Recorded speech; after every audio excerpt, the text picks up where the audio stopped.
Dr. Zethkar pressed his 6 long fingers against the smooth control panel of his laboratory. The blue lights danced across his purple skin as he waited for the computer to finish its work. Around him, the research ship hummed with quiet energy as it moved through space. The ship was called Synthesis, and it was one of the best science vessels in the galaxy. Zethkar had been a scientist for over 200 years. His people, the Valkyrie, lived much longer than most species. In all his years studying different life forms across the galaxy, he had never seen anything that surprised him. Most species followed the same patterns. They evolved slowly on peaceful worlds, developed basic intelligence, and eventually joined the great community of civilized planets. Today felt different, though. The sample sitting in his laboratory came from a small blue and green planet in a distant corner of the galaxy.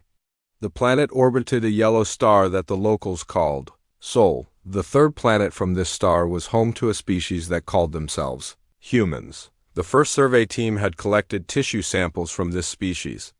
Just 3 days ago, the humans had not noticed the collectors. The small robotic probes had taken tiny pieces of skin and hair while the humans slept. It was standard procedure for studying new species before making first contact. Dr. Melfi, Zethkar's assistant, floated into the laboratory. Her species did not have legs like his. Instead, she moved by controlling the gas in her body to float through the air. Her translucent skin glowed softly yellow when she was curious about something. Right now, she was glowing very brightly. "Have you finished the basic scans yet?" Melfi asked. Her voice sounded like wind chimes in a gentle breeze. "Just finishing now," Zethkar replied. He touched another control, and the main display screen lit up with information. "Let me see what we have here." The first numbers appeared normal, carbon-based life, just like most species they studied. The humans had 2 arms, 2 legs, and 1 head. Their body temperature was within normal ranges. Their cells used oxygen and glucose for energy, which was common. "Looks like another standard peaceful species," Melfi said, floating closer to read the display. "Perhaps they will be ready to join the Confederation in a few hundred years." Zethkar nodded and began the deeper genetic scan. This would look inside the actual building blocks of human life. The DNA contained all the instructions for how a human body worked and grew. Usually this part was boring. Most species had simple, clean genetic codes that were easy to understand. The computer beeped softly to show the scan was complete. Zethkar looked at the screen and felt his 4 hearts skip a beat. "This cannot be right," he whispered. The DNA pattern on the screen looked like nothing he had ever seen. Instead of the simple, organized structure most species had, human DNA was incredibly complex. It was full of extra sections, backup systems, and strange sequences that seemed to serve no purpose. "Run the scan again," Melfi said, her glow turning orange with worry. "The machine must have made a mistake." Zethkar ran the scan 3 more times. Each time, the results were the same. Human DNA was unlike anything in the galactic database. "Look at this section here," Zethkar said, pointing to part of the display. "These genetic sequences are dormant. They are not active right now, but they are complete and ready to work." "Dormant sequences for what?" Melfi asked. Zethkar touched the screen to zoom in on one section. "I am not sure. Let me run a simulation to see what would activate these sequences." He programmed the computer to test what might turn on the sleeping parts of human DNA. The first test was mild stress, like being hungry or cold. Several genetic sequences immediately activated. The computer showed that these sequences would make a human stronger, faster, and more alert. "Interesting," Melfi said. "Their bodies prepare for difficulty." "That is actually quite smart." Zethkar ran another test with more stress. He simulated the human being in danger, like facing a predator or being injured. Suddenly, dozens of genetic sequences turned on. The computer showed massive changes in human body chemistry. Heart rate increased, muscles became stronger, pain decreased, and the mind became sharper and more focused. "By the stars," Zethkar breathed. "Look at these changes. No normal species could survive this much alteration to their body." But the computer showed that humans not only survived these changes, they were designed for them. The DNA contained instructions for the body to handle extreme stress without damage. Melfi's glow turned red, which meant she was scared. Zethkar, this is not normal evolution.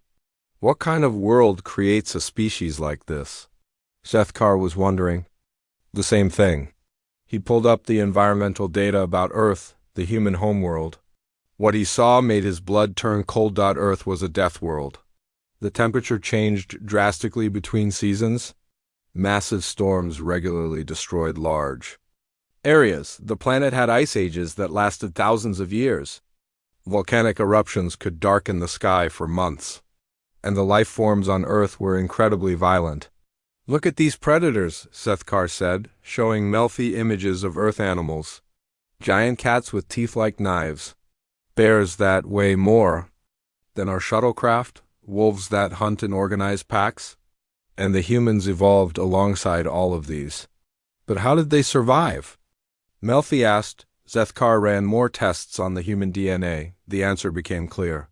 Humans had not just survived their dangerous world. They had become the most dangerous thing on it. The genetic code showed instructions for healing wounds quickly. Humans could recover from injuries that would kill most species. Their DNA contained sequences for fighting diseases, surviving temperature extremes, and going long periods without food or water. But the most disturbing discovery was still two. Zethkar found genetic sequences that activated when humans were in groups facing danger. These sequences improved their ability to work together, communicate without words, and coordinate attacks against threats. Melfi, Zethkar said slowly, I do not think these humans are just survivors. I think they are predators. He ran one final test. He simulated what would happen if humans encountered a new threat, something their DNA had never seen before. The results made both scientists step back from the screen. The human DNA did not just try to survive the new threat. It began developing ways to fight it. The genetic code started creating new immune responses, new physical adaptations, and new behavioral patterns, all designed to not just survive the threat, but to eliminate it. Their DNA learns, Melfi whispered. It adapts to destroy whatever threatens them. Zethkar stared at the screen for a long time. In all his years of studying different species, he had never seen anything like this. Most civilized species evolved on peaceful worlds. They developed intelligence and technology to solve problems. They learned to work together and avoid conflict.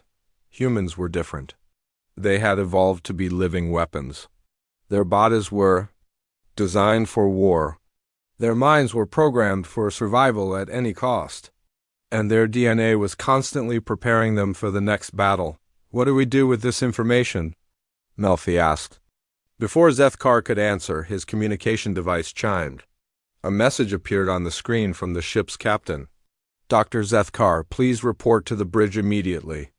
Long-range sensors have detected artificial objects leaving the human star system. It appears the humans have developed space travel. Zethkar felt his four hearts racing. The humans were no longer trapped on their death world. They were coming to the stars? We need to contact the Confederation immediately, he told Melfi. They need to know what we have discovered. As they left the laboratory, Zethkar took one last look at the human DNA pattern on his screen. Somewhere out in space, these incredibly dangerous beings were building ships and exploring the galaxy. They had survived everything their deadly planet could throw at them. Now they were heading for the stars, and their DNA was ready for whatever they might find there, or whatever might find them. The question that terrified Zethkar was simple. When these human warriors met the peaceful species of the galaxy who would survive the encounter, he was very much afraid he already knew the answer. Captain Veltar stood in the center of the bridge, his tall frame casting shadows under the bright lights. His species, the Nethran, were known throughout the galaxy for their calm nature and careful thinking. As captain of the Syntheses, he had seen many strange discoveries in his long career. But the look on Dr. Zethkar's face when he entered the bridge told him this was different. Captain, Zethkar said, his voice shaking slightly, we need to access the Central Galactic Archives immediately. What we have found about the humans requires historical research. Veltar nodded slowly. The Central Archives contained the history of every known species in the galaxy. It was the largest collection of knowledge that had ever been assembled. What exactly are you looking for, Doctor? I need to understand how this species evolved, Zethkar replied. Their DNA suggests they developed in ways that should be impossible for any peaceful civilization. Dr. Melfi floated onto the bridge, her usually bright glow dim with worry. Captain, we believe the humans may be the most dangerous species we have ever encountered. Veltar felt a chill run down his spine. In the 3,000 years since the Confederation of Worlds was formed, they had encountered over 200 different species. All of them had been peaceful. War was something that belonged to the ancient past before civilized beings learned to solve problems with words instead of violence. Connect us to the archives, Veltar ordered. The main screen flickered to life, showing the symbol of the Central Galactic Archives. A gentle voice spoke from the speakers. Greetings, research? Vessel synthesis. How may the archives assist you today? We need all available information about evolutionary patterns on death worlds, Zethkar said. Specifically, how species develop when faced with constant environmental threats. Searching archives, the voice replied. Please note that death world evolution is extremely rare. Most civilized species evolve on stable, peaceful worlds. The screen filled with data. Zethkar read through the information quickly, his expression growing more troubled with each line. What does it say? Melfi asked. There have only been 17 known species that evolved on what we classify as death worlds, Zethkar explained. Of those, 12 destroyed themselves before achieving space travel. 3 others became so violent that they had to be contained by the Confederation. The remaining 2 became peaceful only after leaving their homeworlds and living in space. For hundreds of years, Captain Veltar studied the data. What makes a death world different from a normal world? Zethkar pulled up images of various planets. A normal world where intelligent life develops is stable. The temperature stays within a narrow range. There are few natural disasters. Predators are not too dangerous. Food is easy to find. On worlds like this, species evolved to be cooperative and peaceful. He changed the display to show different planets. These worlds looked terrifying. Massive storms raged across their surfaces. Volcanoes erupted constantly. Ice covered everything for thousands of years at a time. Death worlds are the opposite, Zethkar continued. Everything tries to kill you. The weather, the land, the other animals, even the plants. Species that evolve on death worlds must become incredibly tough or they die. Melfi floated closer to the screen. But how does this relate to the humans? Zethkar brought up the data about Earth that they had collected. Look at this. Earth has had 5 major extinction events. Each one destroyed most of the life on the planet. Ice ages lasted for hundreds of thousands of years. Massive volcanic eruptions blocked out the sun. Asteroids crashed into the planet and changed the climate. The images of Earth's history were shocking. Veltar had never seen such a violent world. How did anything survive on this planet? That is exactly the question, Zethkar said. Let me show you what we found in the human historical records. The humans had developed a primitive global communication network. The survey team had been able to access their stored information without the humans knowing. What they found painted a picture of the most violent species anyone had ever studied. The humans call their history a record of wars, Zethkar explained. They have been fighting each other for their entire existence. As an intelligent species, but it goes deeper than that. He showed them human historical records. Images of battles, weapons, and destruction filled the screen. But mixed in with the violence were other images. Humans helping each other, building cities, creating art and music, caring for their young and old. I do not understand, Veltar said. They are violent, but also caring? The humans evolved to fight, but they also evolved to protect, Zethkar explained. Their DNA does not just make them dangerous to enemies. It makes them incredibly loyal to their own groups. Melfi's glow shifted to a confused purple color. How is that possible? Zethkar pulled up more data from the human archives. Look at their legends and stories. They are full of heroes who sacrifice themselves to save others. Warriors who fight impossible battles to protect their families. Leaders who give their lives for their people. The screen showed human art depicting these stories. Brave soldiers holding lines against overwhelming enemies.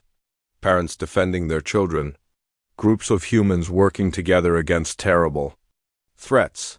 Their capacity for violence is matched by their capacity for loyalty, Zethkar said.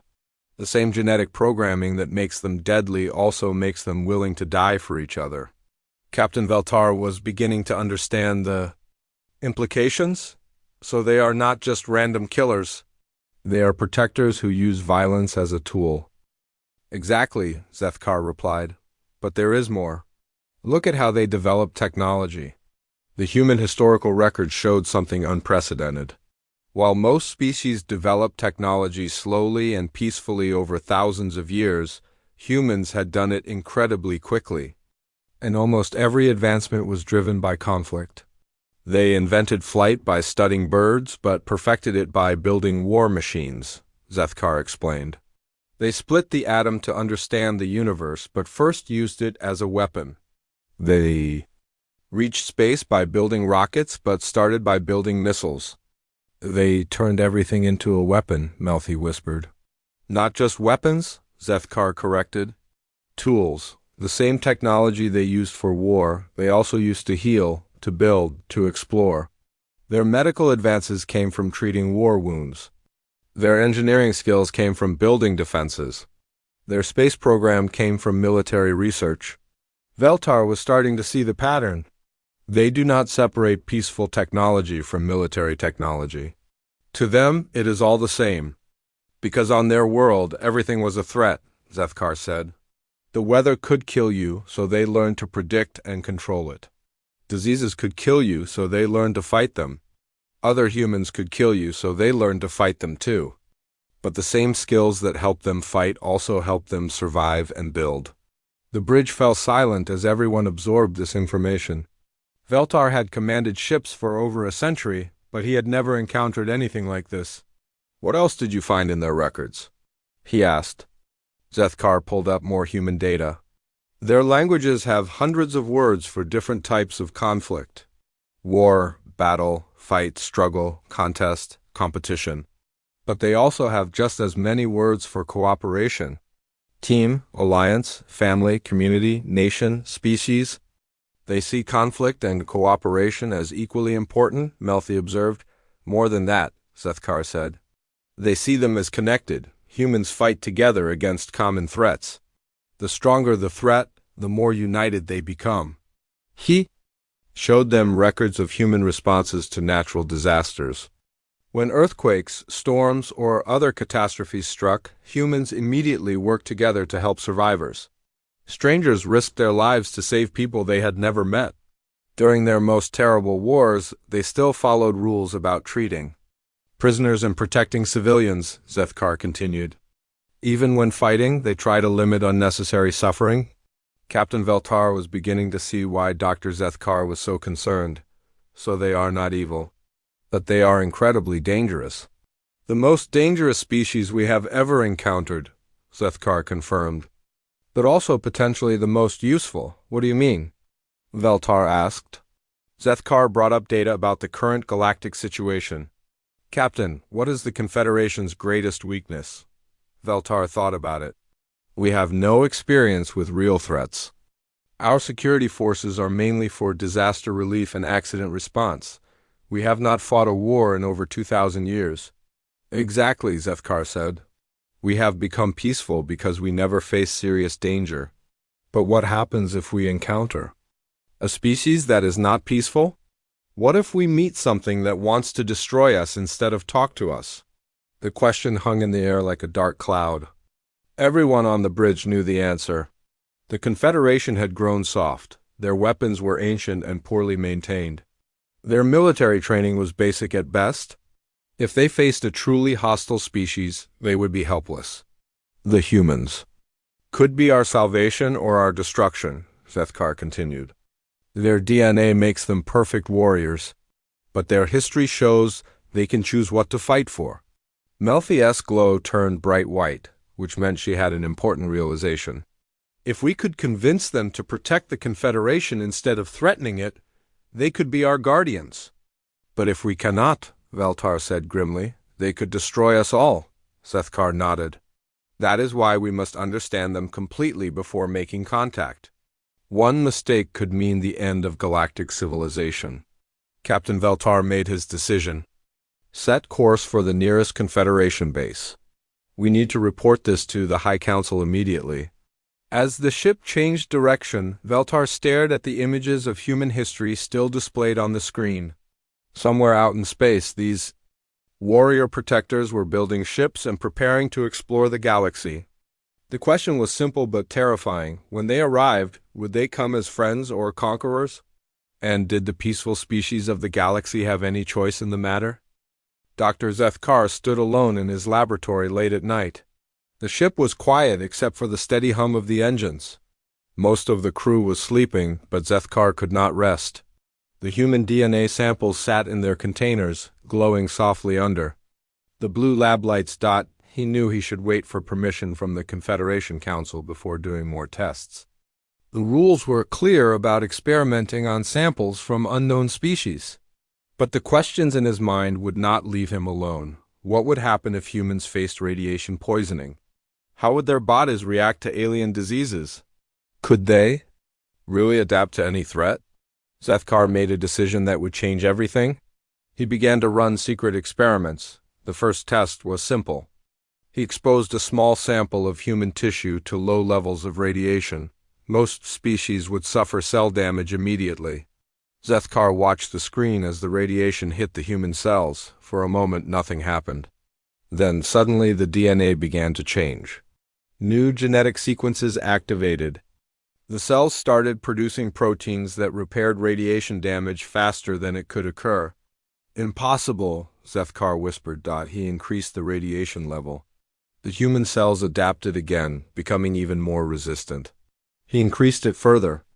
The cells evolved new defenses. After 6 hours of constant radiation that would kill any known species, the human tissue was not only alive but stronger than before. Zethkar felt his hands shaking as he recorded the results. This was beyond anything in the scientific literature. Human DNA did not just survive threats, it learned from them. The next test was with poison. Zethkar used a toxin that was deadly to all known life forms. He applied it to another human tissue sample and watched what happened. The human cells died at first, just like any other species. But then something incredible occurred. The surviving cells analyzed the poison and began producing chemicals to neutralize it. Within hours, the tissue had developed complete immunity to the toxin. They do not just heal, Zethkar said to himself. They evolve in real time. Over the next several days, Zethkar ran test after test. He exposed human samples to extreme cold, deadly heat, crushing pressure, and complete vacuum. Each time, the human DNA found a way to adapt and survive, but the most shocking discoveries came when he tested their response to combat situations. Zethkar created a simulation program that could expose tissue samples to the stress chemicals that humans produced during fights. He wanted to see what would happen to their bodies during actual warfare. The results terrified him. When exposed to combat stress, human DNA underwent massive changes. Muscle fibers became denser and stronger. Nervous system responses became faster. Pain sensitivity decreased dramatically. The heart and lungs worked more efficiently. Even the eyes changed to see better in low light and track moving targets. They'd become living weapons, Zethkar breathed. But there was more. The genetic changes were not random. They were coordinated and purposeful. It was as if human DNA contained a complete instruction manual for becoming the perfect fighter. Dr. Melfi found him 3 days later, hunched over his equipment with bloodshot eyes. Zethkar, you have not slept in days? What are you doing? She asked, her glow dim with concern. I am learning what we are really dealing with, he replied without looking up from his screens. Melfi, these humans are not just tough survivors. They are designed for war. He showed her the results of his secret experiments. Melfi's glow shifted through several colors as she absorbed the information. This cannot be natural evolution, she said finally. But it is, Sethkar insisted. I have verified the results dozens of times. Human DNA contains instructions for adapting to almost any threat. And the adaptations are not just for survival, they are for victory. Sethkar pulled up his most recent experiment. Look at this. I simulated what would happen if humans fought in groups against other species. The computer model showed something that made both scientists step back from the screen. When human DNA sensed that the body was fighting alongside other humans, it activated entirely new genetic sequences. These sequences improved communication between humans without words. They synchronized heartbeats and breathing patterns. They allowed humans to predict each other's actions and coordinate attacks with incredible precision. They become a pack, Melfi whispered, like the predators on their world. Worse than that, Sethkar said. Look at what happens when I add other species to the simulation. He programmed the computer to simulate humans fighting alongside different alien species. The results were even more disturbing. Human DNA began analyzing the strengths and weaknesses of their alien allies. It started developing ways to enhance cooperation with some species and neutralize threats from others. Their DNA learns about other species just by being near them, Sethkar explained.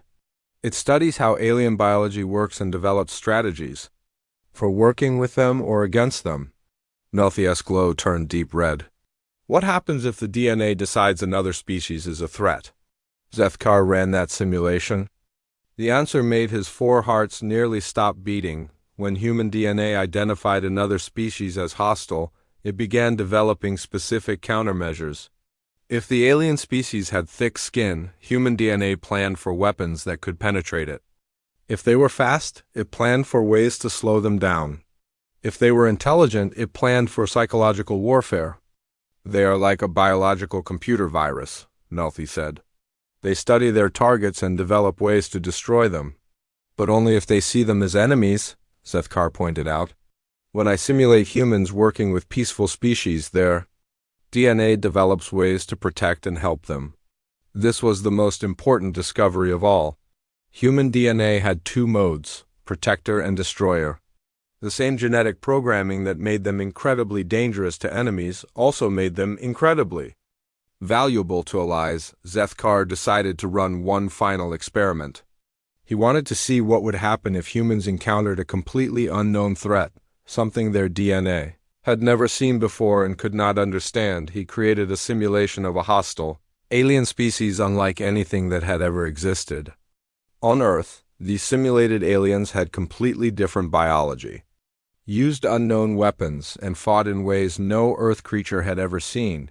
The results shocked him even more than everything else he had discovered. Human DNA did not panic when faced with the unknown threat.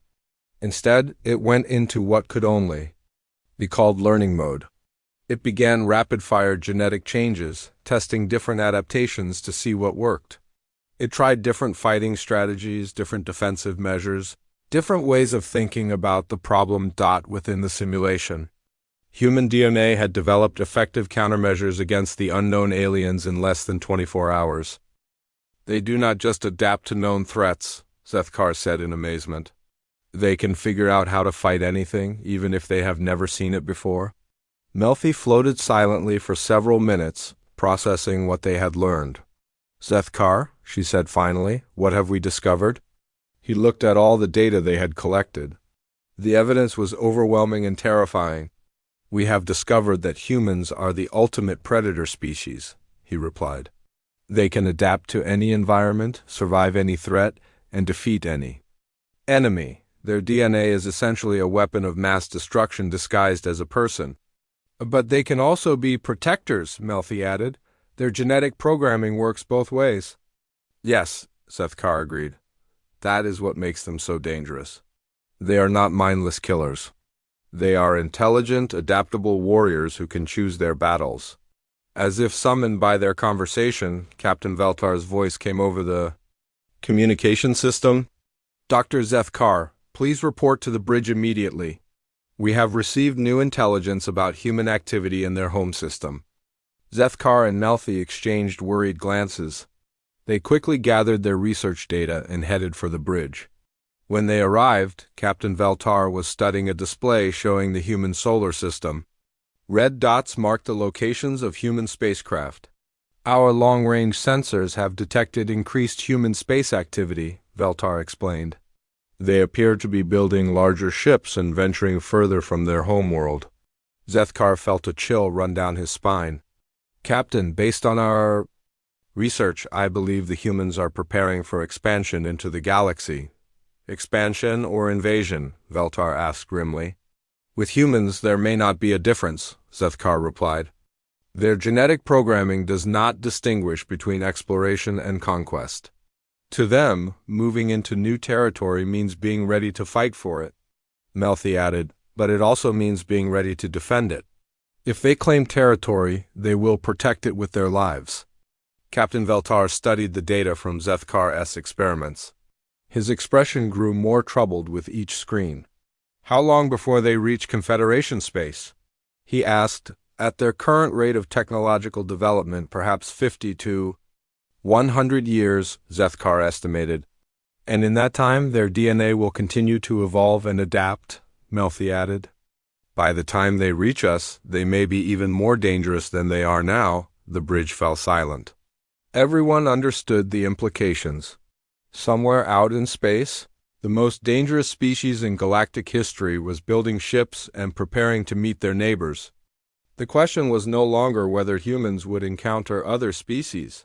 The question was whether anyone would survive when they did. Zethkar looked at his research data one more time. All the evidence pointed to the same conclusion. Humans were evolution's perfect killing machine, wrapped in the disguise of a thinking, feeling species. But they were also capable of great loyalty and protection. The same DNA that made them deadly also made them caring. Which side of their nature would dominate when they finally reached the stars? Only time would tell. The great assembly hall on Confederation Prime had never been so crowded. Representatives from 47 different species filled the massive chamber, their voices creating a symphony of worry and fear. Ambassador Quinter stood at the center. Podium, his tall Valkyrie frame casting long shadows under the bright lights for 3,000 years. The Confederation of Worlds had been a place of peace. Wars were ancient history.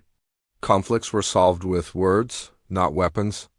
But today, everything was about to change. Fellow beings, Quinter began, his voice carrying across the silent hall. We have called this emergency session because we have discovered something that threatens the very foundation of our peaceful galaxy. In the viewing galleries above, Dr. Zethkar sat next to Captain Veltar. His research had traveled across the galaxy in just 2 weeks, causing panic wherever it was shared. Now he would have to present his findings to the most powerful leaders in known space. Dr. Zethkar will now present his research, Quinter announced.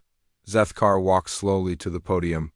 He had presented scientific findings many times before, but never with such enormous consequences. The fate of galactic civilization might depend on how well he explained what they had found. Honored representatives, Zethkar began. 3 weeks ago, we discovered a new species in a distant star system. We have designated them as humans. What we learned about them has changed everything we thought we knew about evolution and intelligence. The main display screen activated, showing images of Earth and its violent history. Gasps echoed through the chamber as the representatives saw the death world that had created humanity. Humans evolved on what we classify as an extreme death world, Zethkar explained. For millions of years, everything on their planet tried to kill them. They survived by becoming the most dangerous predators their world had ever seen. Representative Mordek of the Gentle Builders raised one of her 6 arms. Doctor, we have encountered survivor species before. What makes these humans different? Zethkar touched a control and the screen showed the genetic analysis results. Their DNA is not just adapted for survival. It is designed for war. Every cell in their body contains instructions for becoming a living weapon. The hall erupted in shocked whispers. Representative Velshan of the Peaceful Shepherds stood up. Surely you exaggerate, Doctor. No species could be purely violent and still develop intelligence. You are correct, Zethkar replied. Humans are not purely violent. They are something far more dangerous. They are intelligent warriors who can choose their battles. He showed them the results of his experiments. The representatives watched in growing horror as human tissue adapted to radiation, poison, and extreme environments in real time. But this is the most disturbing discovery, Zethkar said, bringing up the combat simulation results. When humans fight in groups, their DNA activates pack hunting protocols. They become coordinated killing machines that can adapt to defeat any enemy. Representative Kethra of the Crystal Singers spoke up, her voice like wind chimes. What does this mean for the Confederation? Before Zethkar could answer, Captain Veltar stood up in the gallery. May I address the assembly? Quinter nodded, and Veltar walked down to the main floor. His military uniform was a reminder that the Confederation did have defense forces, though they had not seen real action in centuries.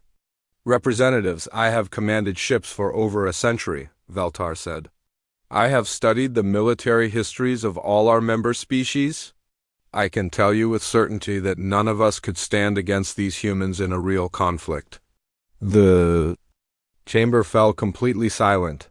Representative Jouvin of the Ancient Thinkers leaned forward.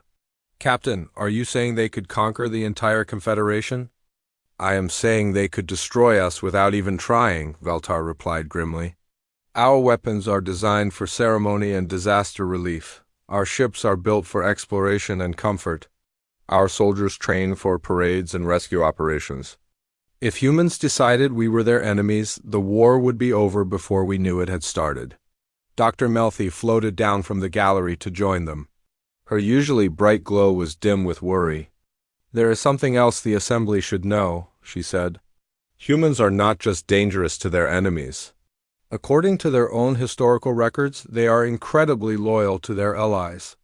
She activated a new display showing human art and stories about heroes and protectors. Their genetic programming has two sides, Melfi explained. They can be destroyers or guardians. The same DNA that makes them deadly to enemies makes them willing to die for friends. Representative Linter of the Careful Planners asked the question everyone was thinking. How do we determine which side they will show us? That depends on how we approach them, Zethkar answered. If they see us as threats, their DNA will activate war protocols. If they see us as allies, they will protect us with their lives. But how can we be sure? Asked Representative Dulceth of the Cautious Watchers. Their genetic programming could change their minds at any time. Actually, it could not, Zethkar corrected. Human DNA bonds them to their chosen groups very strongly. Once they decide someone is family or friend, they rarely change their minds. But once they decide someone is an enemy, they never forget. The implications hung heavy in the air. First contact with humans would be the most important decision in galactic history. Get it right, and they might gain the most powerful protectors imaginable. Get it wrong, and they would face the most dangerous enemy the galaxy had ever seen. Ambassador Quinter returned to the podium. We must now decide how the Confederation will respond to this discovery. I open the floor for discussion. Representative Turval of the Strong Builders was the first to speak. We should strike first. Destroy them before they can leave there. Star System, the chamber erupted in angry voices. Representative Euthalan of the Life Protectors stood up. We cannot commit genocide against a species that has done nothing wrong. They do not need to do anything wrong, Turval argued. Their very existence threatens us. Would you wait for a predator to attack before defending yourself? But they are not mindless predators, countered Representative Nelfo of the Deep. Thinkers. Dr. Zethkar's research shows they are capable of reason and loyalty. Perhaps we can negotiate with them. Negotiate with living weapons? Turval shot back. Their DNA programs them for conquest. They cannot help what they are. Dr. Zethkar stood up again. If I may, Representative Turville, you are wrong about one important thing. Humans can choose what they fight for. Their history shows they often fight to protect weaker beings.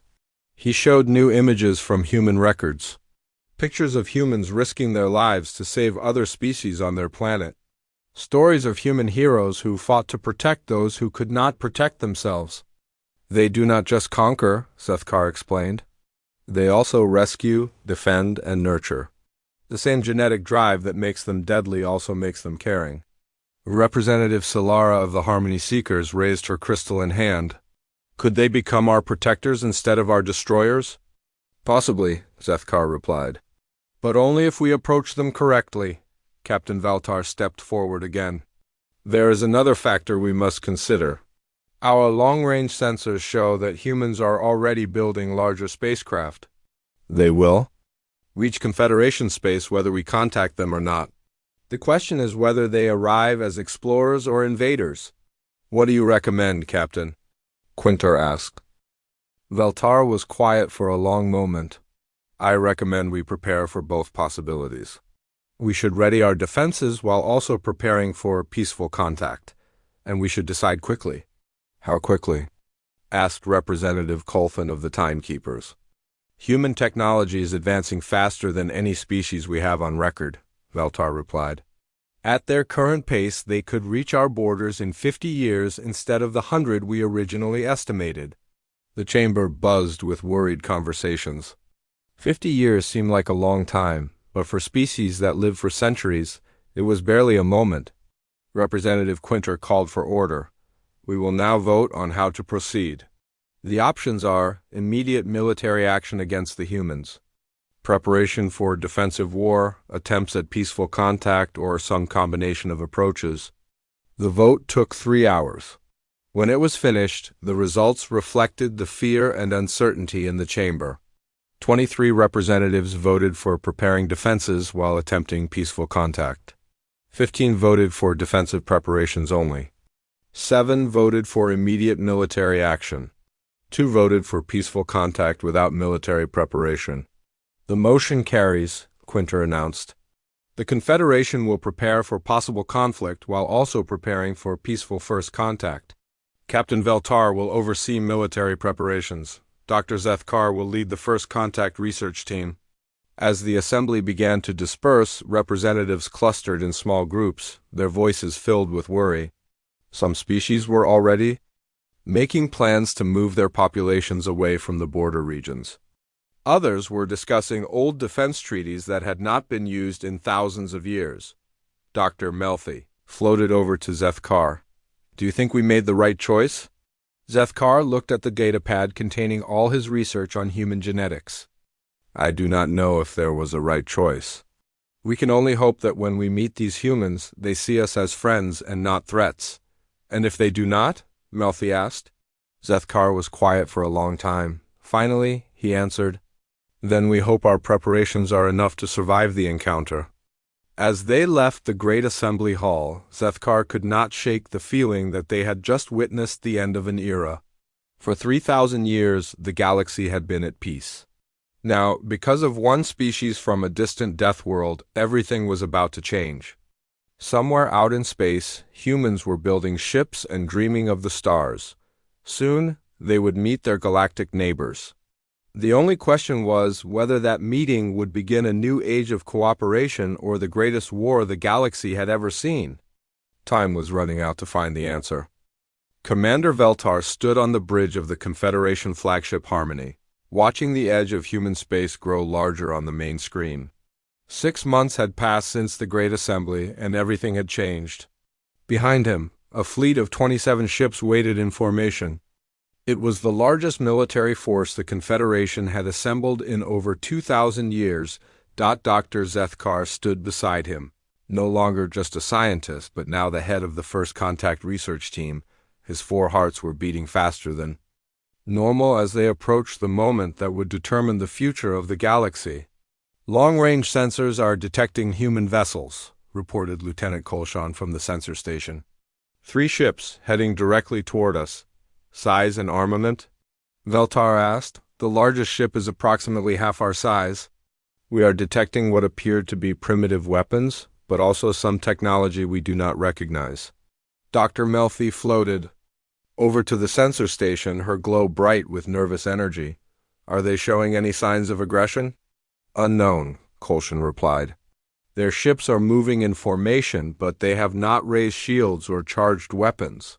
Yet, Veltar added grimly, the past 6 months had been the most intense preparation period in Confederation history. Every species had contributed to building this first contact fleet. The ships were equipped with the most advanced weapons and defenses they could create in such a short time. It was still probably not enough if the humans proved hostile. Incoming transmission, the communications officer announced.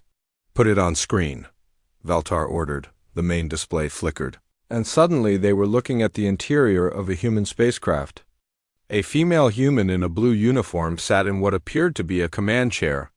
Her dark hair was pulled back and her eyes were alert and intelligent. Unknown vessels, this is Captain Sarah Chun of the United Earthship Endeavor.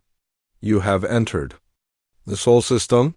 Please identify yourselves and state your intentions. The humans had found them first. Veltar took a deep breath. Everything they had planned for was about to be tested. This is Commander Veltar of the Confederation ship Harmony. We represent the Confederation of Worlds, a peaceful alliance of 47 species. We come seeking contact with your people. Captain Chun's expression remained calm, but Zethkar noticed her hands tighten slightly on the arms of her chair. Her DNA was already beginning to respond to the potential threat. 47 species? She asked. Are you saying we are not alone in the galaxy? No, Captain Chun, you are definitely not alone. We have been watching your species for some time, waiting for you to develop space travel.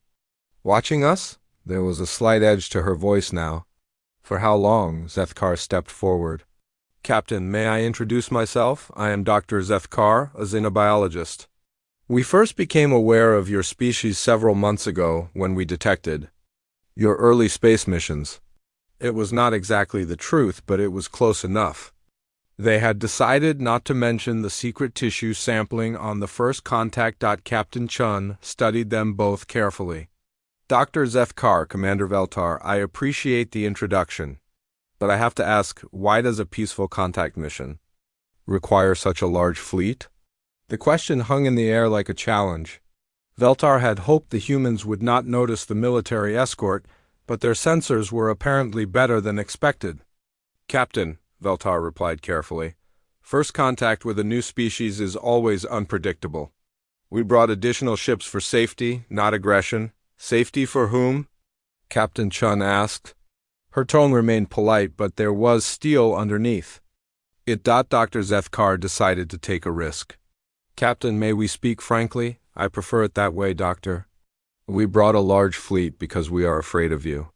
The statement caused shocked silence on both ships. Captain Chen's eyebrows rose slightly. Afraid of us? Why? Because everything we have learned about your species suggests you are the most dangerous beings we have ever encountered. Captain Chen was quiet for a long moment. When she spoke again, her voice was very careful. Dangerous in what way? Zethkar glanced at Veltar, who nodded. Captain, your species evolved on what we classify as a death world. Your history is filled with warfare. Your technology development is driven by conflict. Your very biology is designed for combat. And you think that makes us monsters? Captain Chun asked. We think it makes you incredibly effective at surviving and winning, Zethkar replied. The question is what you choose to survive and win. For several minutes, neither ship spoke. Zethkar could see Captain Chun talking quietly with someone. Off-screen. Finally, she turned back to face them. Dr. Zethkar, Commander Veltar, I would like to invite a small delegation from your fleet to come aboard the Endeavor. We have much to discuss. And if we refuse? Veltar asked. Captain Chun's smile was not entirely reassuring. Then we go our separate ways and pretend this conversation never happened. But I think that would be a mistake for all of us. 2 hours later, Veltar and Zethkar found themselves in the human ship's conference room. The walls were covered with displays showing star charts. Technical specifications and images of Earth. Dr. Melfi had remained on the Harmony, monitoring the situation. Captain Chain sat across from them, along with two other humans. One was an older male with silver hair who introduced himself as Dr. James Park, a xenobiologist. The other was a younger female in military uniform, Lieutenant Commander Maria Santos. "Before we begin," Captain Chun said, "I want you to know that everything you told us about humans being dangerous is probably true. We are a warlike species. We have spent most of our history fighting each other and everything else on our planet." "We?" "No," Zethkar replied. "We have studied your history." "Then you also know that we fight for reasons," Chun continued. "We do not fight because we enjoy violence. We fight to protect things we care about." Dr. Park leaned forward. "Dr. Zethkar, your species clearly has advanced technology and scientific knowledge. What you may not understand is why humans developed the way we did." "Please explain," Zethkar sighed. "Earth is not just a difficult world," Park explained. "It is a world that teaches hard lessons. We learn that the universe does not care about fairness or justice. We learn that survival requires strength, cooperation, and the willingness to fight when necessary. But we also learn something else," Captain Chun added. "We learned that strength without purpose is just destruction. The same abilities that make us dangerous also make us protectors." She activated a wall display showing images from human history, but these were not the war scenes Zethkar had seen before. These showed humans rescuing others from disasters, defending the weak, and sacrificing themselves to save strangers. "Every human war has also been filled with acts of heroism and compassion," Chun said. "We fight, but we also heal. We destroy, but we also build. We are dangerous, but we choose what to be dangerous to." Lieutenant Commander Santos spoke for the first time. "Commander Veltar, what does your Confederation fight for?" The question caught Veltar off guard. "We do not fight. We are a peaceful alliance. But what would you fight for?" Santos pressed. "If someone threatened your families, your homes, your way of life, what would you do?" Veltar was quiet for a moment. "We would try to negotiate, and if negotiation failed, we would seek help from the Confederation Council." "And if the Council could not help?" Veltar realized where this was leading. "We would surrender rather than fight." "And that," Santos said, "is why you need us?" Captain Chun stood up and walked to another display. "Dr. Zethkar, you said we are dangerous, you are right? But danger is not the same as evil. A knife can kill, but it can also save a life in the hands of a surgeon. What are you proposing?" Zethkar asked.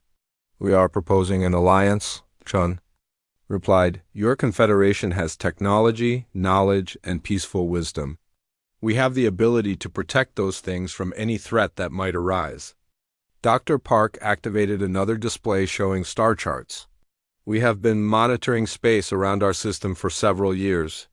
We have detected signs of artificial signals from at least 3 directions. Not all of them seem friendly." "You have found other species?" Veltar asked in alarm. "Possibly," Park replied.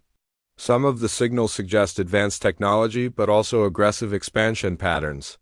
If there are hostile species out there, your peaceful confederation will need defenders." "And you would be those defenders?" Zethkar asked. "If you prove to be worthy allies," Captain Chun said. "Our history shows that we are incredibly loyal to those who earn our trust. But we are also unforgiving to those who betray us." The room fell silent as both sides considered the implications. Zethkar thought about everything they had learned about human genetics and psychology. These beings were exactly what their DNA suggested: intelligent predators capable of great violence or great loyalty. "What would this alliance look like?" Veltar asked. "Cultural exchange, technology sharing, mutual defense," Chun replied. "Your species teach us about science, art, and peaceful cooperation. Our species help protect the Confederation from external threats." "And internal threats?" Zethkar asked carefully. Captain Chin's expression became very serious. "Dr. Zethkar, we know you are afraid that we might turn on you. That fear is not entirely unreasonable. We are capable of conquest if we choose it. But you will not choose it? Not if you give us something better to fight for, Chun replied. Humans need purpose, Dr. Zethkar. We need something worth protecting. If the Confederation becomes our family, we will defend it with our lives. And if we remain strangers? Then we will remain strangers, Chun said simply. We will explore the galaxy on our own, deal with threats as we find them, and hope our paths do not cross in unfortunate ways. The message was clear without being threatening. Humans would expand into the galaxy regardless of what the Confederation decided. The choice was whether they would do so as allies or as an unknown factor. Dr. Zethkar made a decision that would change galactic history. Captain Chun, I believe our species could benefit greatly from working together. But such an alliance must be built slowly, with trust earned on both sides. Agreed, Chun replied. We propose starting with small exchanges. Scientists, diplomats, cultural ambassadors. Let our people get to know each other before making larger commitments. That seems wise, Valtar said. As the meeting continued, Zethkar realized that his fears about humans had been both right and wrong. They were indeed the most dangerous species the galaxy had ever seen, but they were also potentially the most valuable allies. The question was no longer whether humans would join galactic civilization. They were already part of it simply by existing. The question was whether they would be humanity's guardians or humanity's greatest threat. Looking at Captain Chun's steady gaze and listening to her words about protection and purpose, Zethkar began to hope they had found guardians instead of conquerors. Time would tell if that hope was justified.